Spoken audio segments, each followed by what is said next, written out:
Very good evening guys. So I am attaching the screenshot here. किसी ने मुझे ये पूछा था कि मैं ग्रेजुएशन में कॉलेज स्टडीज़ के साथ जो है अपनी यूपीएससी की प्रिपरेशन शुरू करना चाहता हूँ।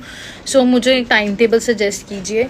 तो first of all guys I want to tell you कि आप कभी भी ये प्रिपरेशन जो है यूपीएससी की स्टार्ट कर सकते हैं, चाहे आप अंडर ग्रेजुएट हैं, चाहे आप जॉब में हैं, चाहे आप पोस्ट ग्रेजुएशन कर रहे हैं, at any point of time. Because UPSC जो प्रिपरेशन ही है वो आप किसी भी स्ट्रीम के बाद कर सकते हैं। ऑब्वियसली कोई भी आपका, it doesn't matter.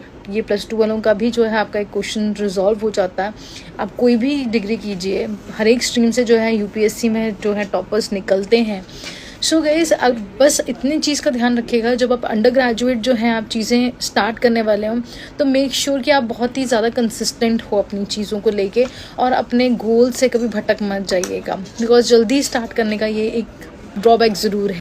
I don't want to से दिस, बट गाइस ऐसा होता है कि जब आप बहुत जल्दी प्रिपरेशन स्टार्ट कर देते हो, आपके घर वाले आपको बहुत मोटिवेट करते हैं कि आपके इतने अच्छे नंबर आ गए, 90% आ गए, ऐसे ऐसे, ये तो बहुत ब्राइट बच्चा है। और जब वो इतनी जल्दी प्रिपरेशन शुरू कर देता है तो वो बहुत ही जल्दी जो है, बिकॉज इस लेवल की मेच्योरिटी नहीं होती कि बच्चा कंसिस्टेंटली रहे उस चीज़ के अंदर और प्रोक्रेस्टिनेट ना करे। So that is a ultimate factor. अगर आप प्रिपरेशन कर रहे हो, बी वेरी बोल्ड, बिकॉज ये जो तैयारी ही है, it is all about the game of your time, your patience and of course procrastination ना करना will give you the 100% results in your UPSC. So guys, ऐसा कोई टाइम टेबल तो नहीं है। What I can suggest is कि आप क्या बुक्स पढ़ सकते हो, आप उस 6 घंटे के अंदर आप क्या क्या चीज़ें जो हैं, अगर आपको कितनी देर भी निकाल सकते हैं, डजंट। सो गाइस, सबसे पहली चीज़ जो आप लोग हैबिट डाल सकते हो, that is for your newspaper reading. वो आप +1 +2 से भी स्टार्ट कर सकते हो, क्योंकि ये एक ऐसी हैबिट है, अगर आप डेली न्यूज़पेपर पढ़ रहे हो ना, तो आपको डे टू डे चीज़ों का पता होता है, क्या चीज़ है कि G7 क्या है, G5 क्या है, या कोई कौंसिल आपकी बार बार न्यूज़ में आ रही है, तो आपको काफ़ी चीज़ों की अवेयरनेस हो जाती है। आई एम नॉट सेइंग कि आप उसमें प्रो हो जाओ, बट अगर आप उस चीज़ के बारे में अगर आप 30% या 20% अवेयरनेस भी है कि that exist in this world and what the news is about, तो वो काफ़ी आप लोगों को हेल्प करता है definitely. The second thing I can suggest is guys, of course your एक जो आप पढ़ सकते हो, दैट इज़ योर योजना मैगजीन। बिकॉज ये जो योजना मैगजीन है, इसमें आपको चॉइस ऑफ वर्ड्स सीखने के लिए मिलता है। आपको ये नहीं देखना कि कल दिन को कि कैसे है, क्यों है, क्या चीज़ें हैं, लर्न करने की ज़रूरत नहीं है। सिर्फ और सिर्फ वर्ड्स, चॉइस ऑफ वर्ड्स।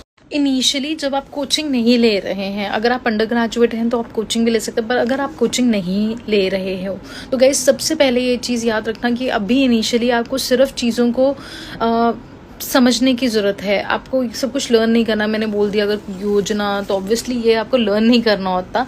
बस इसमें आपको ये सीखना है कि चॉइस ऑफ वर्ड्स आप लोगों को कैसे यूज़ करने चाहिए, कैसे अम्ब्रेला टर्म्स, ब्राउनी पॉइंट्स निकाल सकते हो। सिर्फ रीडिंग के लिए जो है हैबिट डालो। And of course you can start with your NCERT basic, जो कि सबको पता है। Guess that is your handful of NCERTs होती हैं। I will attach the link here also. आप जाके उसको देख सकते हो कि एग्जैक्टली हमें कैसे करना चाहिए, कौन कौन सी एनसीईआरटीज पढ़नी चाहिए, क्योंकि बहुत सारी एनसीईआरटीज होती हैं, उसमें बहुत कम चीज़ें पढ़ने के लिए होती हैं हमारी। बट अगर आप सारी भी पढ़ना चाहते हो, then you can go for 6 to 10th, और कुछ सब्जेक्ट्स में +1 +2, या you can do that. So in the end guys, मैं ये बताना चाहती हूँ कि अगर आपका +2 का रिजल्ट है, या फिर आप अंडर ग्रेजुएट हैं, या ग्रेजुएशन का रिजल्ट आ चुका है, so you can join the coaching as well with us, with Simran IAS team. हम लोगों की अकेडमी जो है चंडीगढ़ में बेस्ड है गाइज। हम लोग ऑनलाइन एंड ऑफलाइन जो है दोनों क्लासेस प्रोवाइड करते हैं।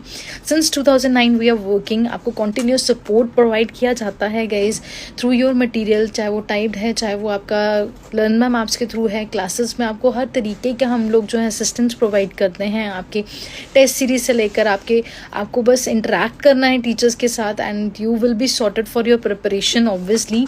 सो you can join the batches guys. The next batch is from your 20th of May and very next batch is from the 5th of June। आप इन दोनों batches को join कर सकते हो। You are heartly welcome to the academy. आप अगर यहाँ से भी ज्वाइन कर सकते हैं। थ्रू आउट द इंडिया हमारे पास बहुत लोग जो हैं ज्वाइन कर चुके हैं, आपका कर रहे हैं। सो you can contact the team for the same. आप जो है कशिश मैम को और शोभा मैम को जो है कंटैक्ट कर सकते हो। कशिश मैम सिंस बहुत टाइम हो चुका है कि वो अकेडमी के लिए जो है काउंसिल आउट करते हैं स्टूडेंट्स को, तो आप उनको पर्सनली जितने मर्जी क्वेश्चंस पूछो गाइज।